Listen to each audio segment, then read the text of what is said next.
क्योंकि हमारा जो पहले का टॉपिक था जो चल रहा था वो था कि भारतीय संविधान में शिक्षा संबंधी प्रावधान कौन है, educational provisional in Indian constitution.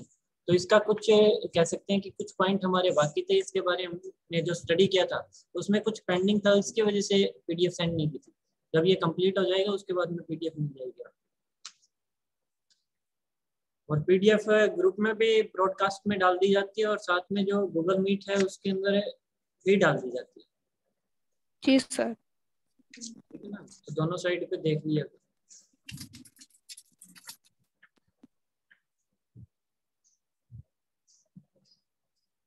तो जितने और कनेक्ट करते हैं, किसी भी स्टूडेंट का क्वेश्चन टॉपिक से रिलेटेड होना चाहिए।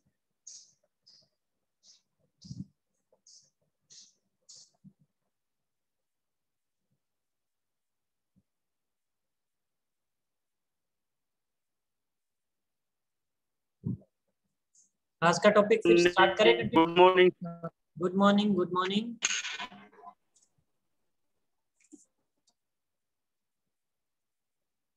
चलो आज की क्लास स्टार्ट करते हैं।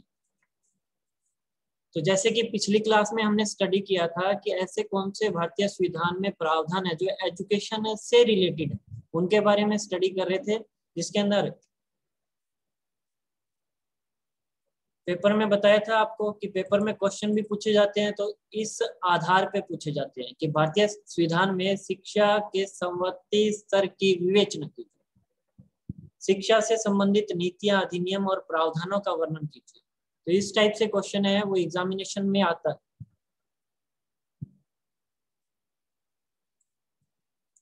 उसके बाद में फर्स्ट पॉइंट बताया था कि ऐसे कौन कौन से प्रावधान है भारतीय संविधान में जो शिक्षा से संबंधित है, जिसके अंदर फर्स्ट चर्चा की थी कि जो एजुकेशन है वो संवर्ती सूची में रखा गया है। तो संवर्ती सूची का विषय होना, क्योंकि संवर्ती सूची है वो संविधान में वर्णित होती है, इसलिए कह सकते हैं कि भारतीय एजुकेशन में, भारतीय संविधान में शिक्षा है वो संवर्ती सूची में डाला गया विषय है, इसलिए एक प्रमुख धारणा बन जाती है, एक प्रमुख प्रावधान बन जाता है ये वाला कि भारतीय संविधान में संवर्ती सूची में एजुकेशन है वो वर्णित है। इसके अंदर हमने सूचियों के बारे में बताया था कि संघ सूची होती है जिसको यूनियन लिस्ट कहते हैं। इस सूची में कानून बनाने का अधिकार केंद्र सरकार के पास होता है। टोटल इसके अंदर आपको जो लिस्ट के आइटम थे उनके बारे में बताया था कि कितने आइटम होते हैं, कुछ आइटमों के बारे में हमने चर्चा भी की थी। उसके बाद में राज्य सूची के बारे में बताया था कि प्रांतीय सूची भी कहते हैं और इसको स्टेट लिस्ट भी कहते हैं, और इस सूची में कानून बनाने का अधिकार है वो राज्य सरकार के पास होता है। और इसके अंदर जो जो कह सकते हैं आइटम थे उनके बारे में भी चर्चा की थी। उसके बाद में थर्ड बताया था कि संवर्ती सूची कौन सी होती है, जिसके अंदर एजुकेशन डाला गया है। इस सूची में कानून बनाने का अधिकार है वो केंद्र और राज्य सरकार दोनों के पास होता है। और शुरू में बताया था कि प्रारंभ में वो क्या होता था, एजुकेशन प्रांतीय या राज्य सूची का विषय होता था। 1976 के अंदर 42वें संविधान संशोधन के द्वारा एजुकेशन को संवर्ती सूची में डाल दिया गया था। तब से एजुकेशन के अंदर कह सकते हैं कि जो कानून बनाने का अधिकार होता है वो दोनों सरकारों की रिस्पॉन्सिबिलिटी हो जाती है, केंद्र सरकार की और राज्य सरकार की। उसके बाद में बताया था कि शिक्षा 1976 से पूरा शिक्षा का उत्तरदायित्व राज्य का था। उसमें संशोधन किया गया, संवर्ती सूची में डाल दिया गया। इसके कह सकते हैं कुछ परिणाम सामने निकल के आए थे कि राज्य सरकार है वहां पर उनको जो जिम्मेदारियां थी उतनी की उतनी बराबर थी, परंतु जो केंद्र सरकार है उसके पास कह सकते हैं कि कुछ वर्कलोड ज्यादा हो गया था, और उसने भी अपने वर्कलोड को कह सकते हैं अच्छी तरीके से निभाया था। और जो स्वरूप है शिक्षा का उसको राष्ट्रीय किया था और एकीकृत स्वरूप प्रदान किया था वो केंद्र सरकार ने किया था। इसके अंतर्गत सभी स्तरों पर शिक्षकों की योग्यता और स्तर को बनाए रखने के लिए देश की शैक्षिक जो जरूरतों का आकलन एवं रखरखाव भी शामिल था कि शिक्षा से संबंधित जितनी भी फॉर्मेलिटीज थी वो केंद्र सरकार करती थी। और इसी के आधार पर केंद्र सरकार ने क्या किया था, शिक्षा से संबंधित नीतियां और कार्यक्रम बनाए थे और उनको क्रियान्वयन करने का कार्य जारी रखा था। 1986 के अंदर कह सकते हैं एजुकेशन पॉलिसी बनाई थी, राष्ट्रीय शिक्षा नीति।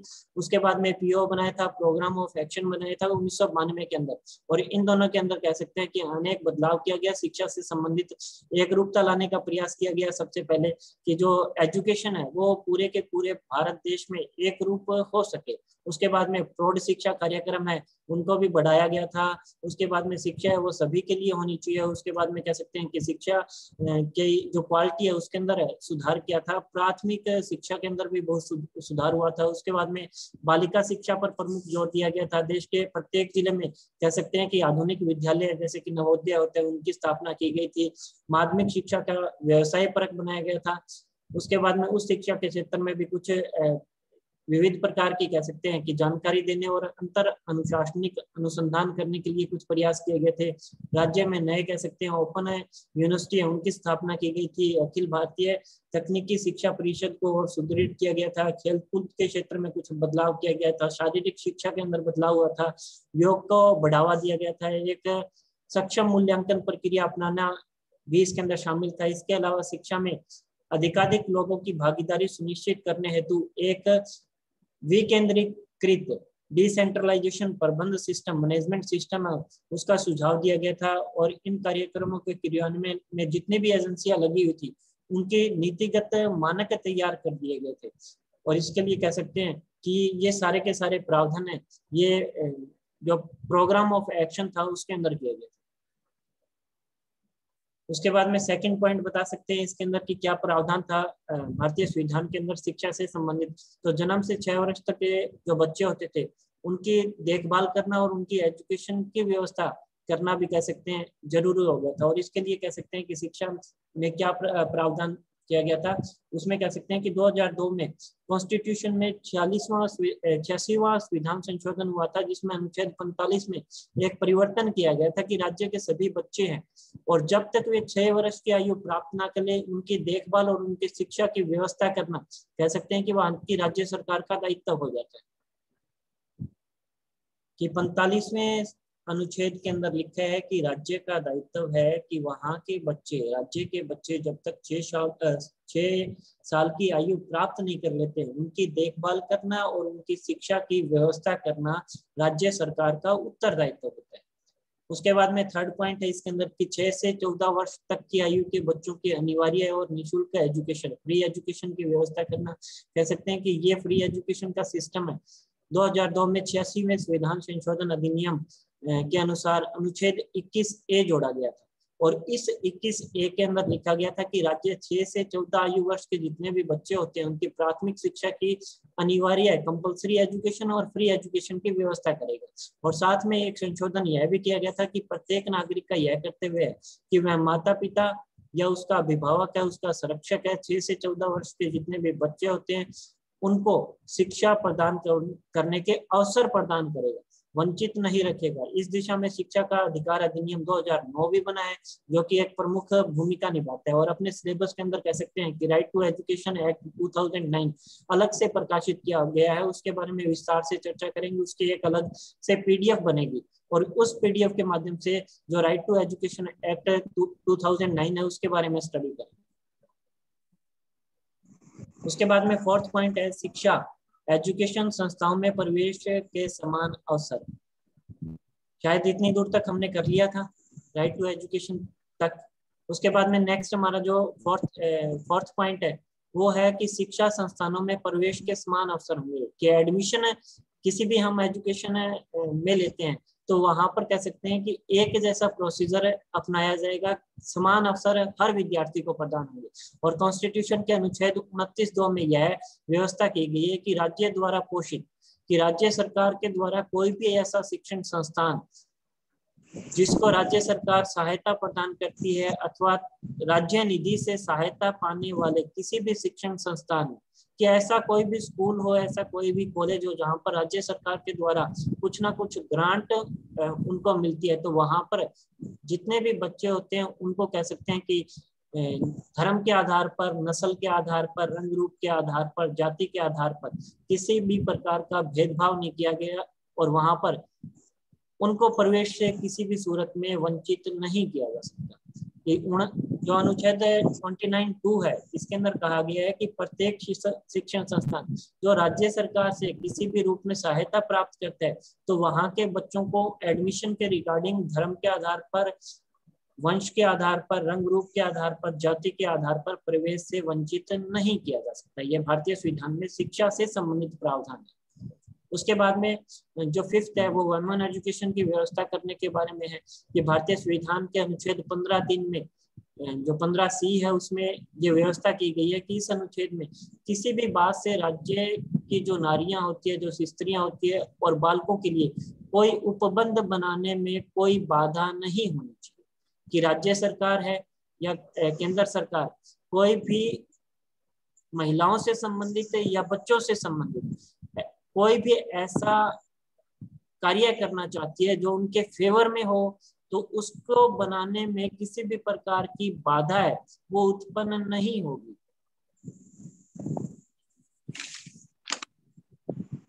उसके बाद में इसमें कह सकते हैं कि जैसे कि स्थानीय निकाय होते हैं, जितने भी स्थानीय निकाय जितने भी होते हैं वहां पर कह सकते हैं कि वुमेन को कुछ ना कुछ कोटा प्राप्त होता है, कुछ ना कुछ कह सकते हैं कि आरक्षण प्राप्त होते हैं उनको, और आरक्षण के फेवर में कह सकते हैं कि ये चीज बनाई गई है कि किसी भी प्रकार की कोई रुकावट आती है तो वहां पर उसको वंचित नहीं किया जा सकता, बाधा उत्पन्न नहीं की जा सकती। जैसे कि सरपंच के इलेक्शन होते हैं स्थानीय निकायों के अंदर, वहां पर महिलाओं को आरक्षण प्राप्त होते हैं। उसी प्रकार कह सकते हैं कि ये भी 15C है, इसमें यह व्यवस्था की गई है कि इस अनुच्छेद में किसी भी बात से राज्य की जो महिलाएं होती है, जो बालक होते हैं, कोई भी उपबंध बनाना है उनसे संबंधित, तो उसमें किसी भी प्रकार की बाधा उत्पन्न नहीं होगी। उसके बाद में छठा बता रखा है कि ऐसा कौन सा प्रावधान है जो भारतीय संविधान में एजुकेशन से जुड़ा हुआ है।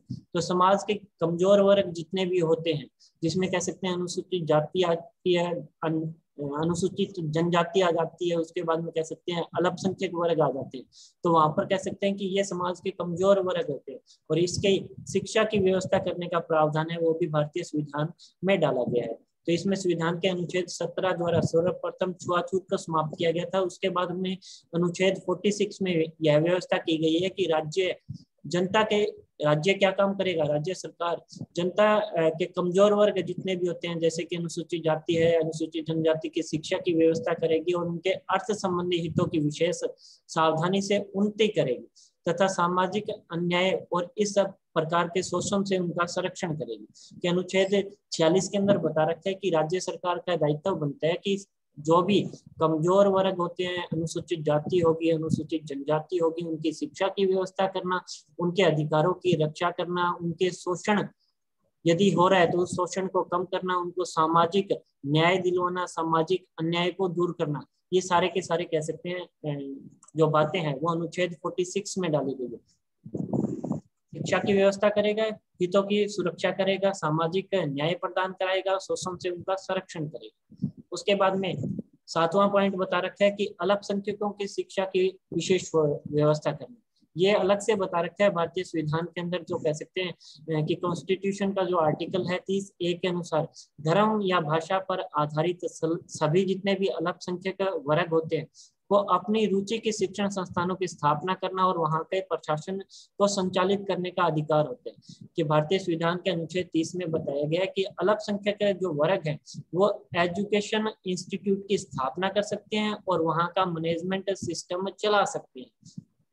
उसके बाद में कॉन्स्टिट्यूशन के अनुच्छेद 30(2) में के अनुसार कुछ बातें बताई गई है कि शिक्षण संस्थान को सहायता देने में राज्य सरकार का क्या दायित्व बनता है कि ऐसा कोई भी संस्थान जो अल्पसंख्यकों से संचालित होता है वहां पर कि उसके खिलाफ किसी भी प्रकार का भेदभाव नहीं करेगा कि ये किस धर्म का है, ये किस भाषा की एजुकेशन दे रहा है। कि राज्य क्या करेगी, राज्य सरकार किसी भी विद्यालय के विरुद्ध इस आधार पर भेद नहीं करेगी कि वह धर्म या भाषा पर आधारित है और किसी अल्पसंख्यक वर्ग के प्रबंधन में है। तो इस आधार पर कह सकते हैं कि 30 जो 13B बनाया गया है, इसके आधार पर कह सकते हैं कि अल्पसंख्यक शिक्षण संस्थानों में राज्य सरकार किसी भी प्रकार का भेदभाव नहीं कर सकती। उसके बाद में जो 8 नंबर पॉइंट है, 8 नंबर पॉइंट है, उसमें बता रखा है कि मातृभाषा के माध्यम से शिक्षा दी जाएगी। ये बता रखा है संविधान के अनुच्छेद 350A के अनुसार प्रत्येक राज्य और प्रत्येक स्थानीय प्राधिकारी जो लोकल अथॉरिटी होती है का यह दायित्व होता है कि वह भाषाई दृष्टि से अल्पसंख्यकों के बच्चों को शिक्षा के प्राथमिक स्तर पर मातृभाषा के माध्यम से शिक्षा की समुचित व्यवस्था करेगा।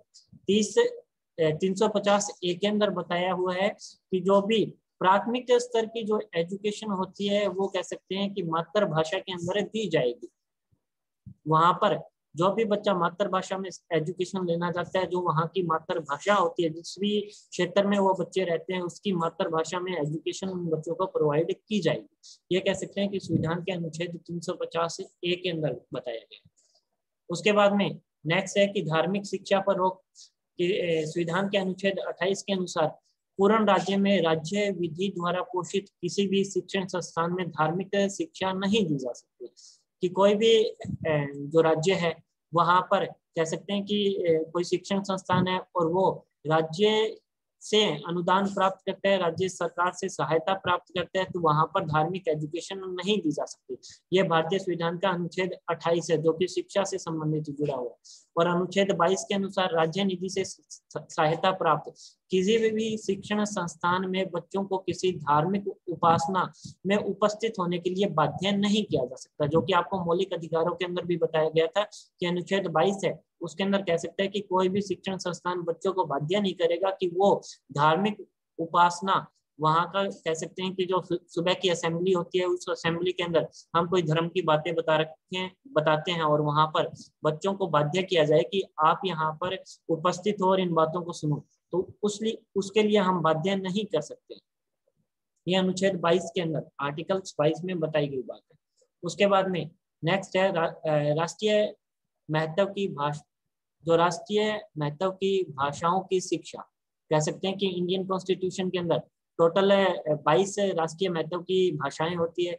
और इस 22 राष्ट्रीय महत्व में यदि भारत का कॉन्स्टिट्यूशन जब बना था, भारतीय संविधान जब बना था, तो उस टाइम कह सकते हैं कि टोटल 15 भाषाओं को शामिल किया गया था। और भारतीय संविधान के अनुच्छेद 344A में 15 भाषाओं को राष्ट्रीय महत्व की भाषा घोषित किया गया था, जिसमें से हिंदी प्रमुख थी और 14 अन्य भाषाएं थी।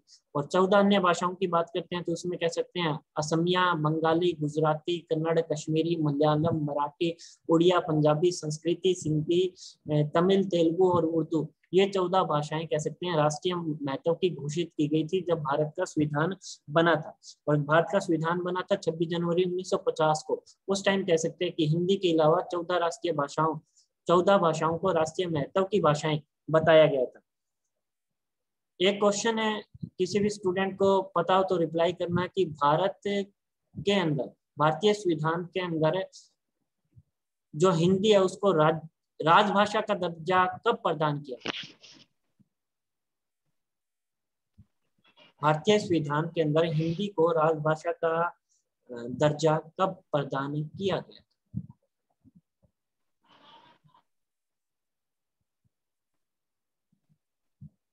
किसी भी स्टूडेंट को आता है तो आंसर कर सकते हैं, गैस करो।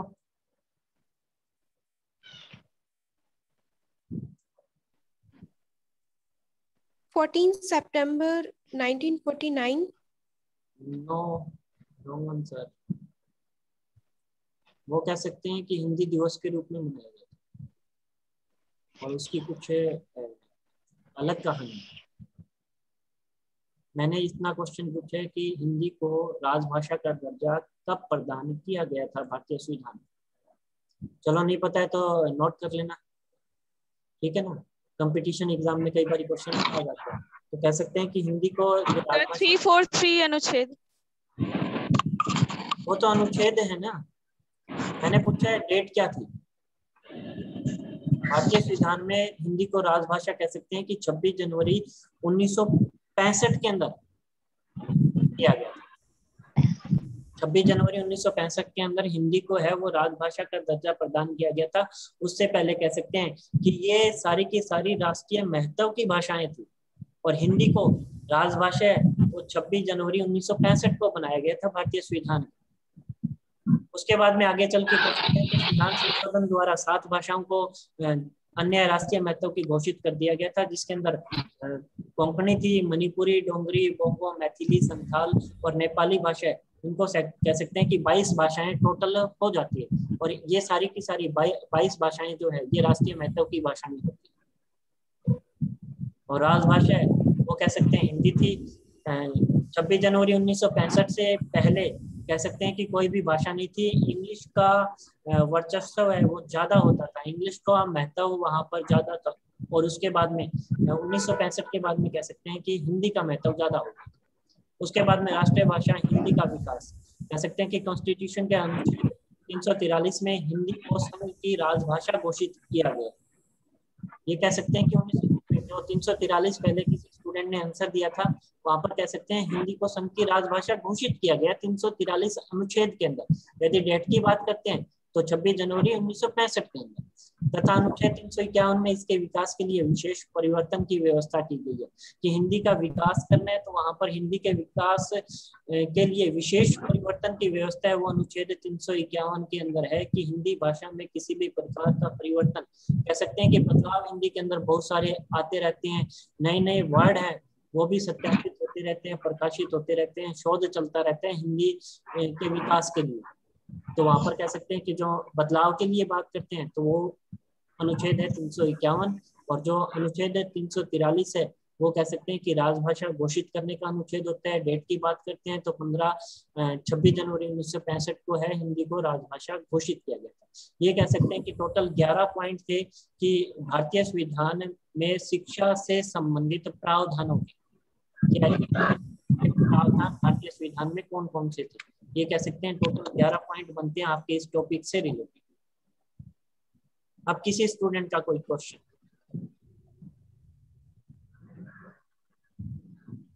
सर हाँ जी बोलो। गूगल पर सर्च किया, उसमें तो दे रखा है 14 सितंबर 1949 हिंदी को राजभाषा का दर्जा मिला। आपका जो आप देख रहे हो ना, कह सकते हैं कि चलो मैं कंफर्म कर दूंगा। वैसे मेरे कंफर्म है कि राजभाषा का दर्जा है वो 26 जनवरी 1965 के अंदर हिंदी को मिला था। बाकी मैं कंफर्म कर लूंगा, नेक्स्ट क्लास में पूरी बता भी दूंगा आपको अच्छे तरीके से।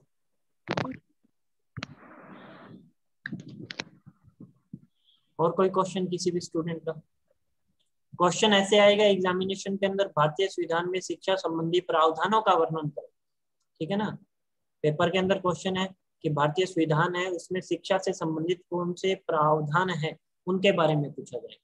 और प्रावधानों की बात करेंगे तो कह सकते हैं कि ये सारे के सारे जो 11 पॉइंट आपको बताए गए कि शिक्षा को समवर्ती सूची में रखा गया है। सेकंड पॉइंट की बात करते हैं तो कह सकते हैं जन्म से 6 वर्ष तक बच्चों की देखभाल और शिक्षा की व्यवस्था करने के बारे में है, वो राज्य सरकार का दायित्व हो जाता है 86वें संविधान संशोधन अनुच्छेद 45 के द्वारा।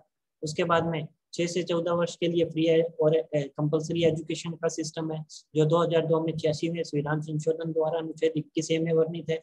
उसके बाद में नेक्स्ट कह सकते हैं फोर्थ पॉइंट है शिक्षा संस्थानों में प्रवेश के समान अवसर होंगे, वो अनुच्छेद 29(2) है। उसके बाद में वुमेन एजुकेशन की विशेष व्यवस्था करना 15C के अंदर बता रखा है कि जो महिलाएं होती हैं, स्त्रियां होती हैं और बालकों के लिए कोई भी ऐसा उपबंध बनाना हो उसके बारे में किसी भी प्रकार की बाधा उत्पन्न नहीं हो। उसके बाद में नेक्स्ट बता रखा है कि समाज के कमजोर वर्ग जैसे कि अनुसूचित जाति जनजाति होती है उनके बच्चों की शिक्षा की व्यवस्था करने के बारे में, जो कि कह सकते हैं अनुच्छेद 46 के अंदर बताया कि राज्य सरकार क्या करेगी, इन वर्गों के लिए एजुकेशन प्रोवाइड करने के लिए व्यवस्था करेगी। उसके बाद में अल्पसंख्यकों की शिक्षा की व्यवस्था के बारे में बता रखे हैं, अनुच्छेद 30 के अंदर है 30(1) और 30(2). उसके बाद में मातृभाषा के माध्यम से एजुकेशन के बारे में बता रखा है, वो अनुच्छेद 350(a) के अंदर बता रखा है कि मातृभाषा के अंदर बच्चे को एजुकेशन प्रोवाइड की जाएगी, वो भी किस लेवल के ऊपर, कह सकते हैं प्राइमरी लेवल के ऊपर। उसके बाद में धार्मिक शिक्षा पर रोक, कह सकते हैं कि अनुच्छेद 28 के अनुसार राज्य क्या करेगा, कोई भी राज्य सरकार है वो उससे कोई भी शिक्षण संस्थान है राज्य सरकार से सहायता प्राप्त करे तो उस शिक्षण संस्थान में किसी भी प्रकार की धार्मिक शिक्षा नहीं दी जाएगी। अनुच्छेद 22 क्या कहते हैं कि राज्य निधि से सहायता प्राप्त किसी भी शिक्षण संस्थान में बच्चों को धार्मिक उपासना में उपस्थित होने के लिए बाध्य भी नहीं किया जा सकता। उसके बाद में राष्ट्रीय महत्व की 22 भाषाओं की शिक्षा के बारे में बता रखे हैं कि भाषाएं होती है वही एजुकेशन का एक जरिया होती है, देने के लिए एजुकेशन देने के लिए भाषा जरूरी होती है, और भारत के अंदर एजुकेशन देने के लिए कह सकते हैं कि ये 22 भाषाएं होती।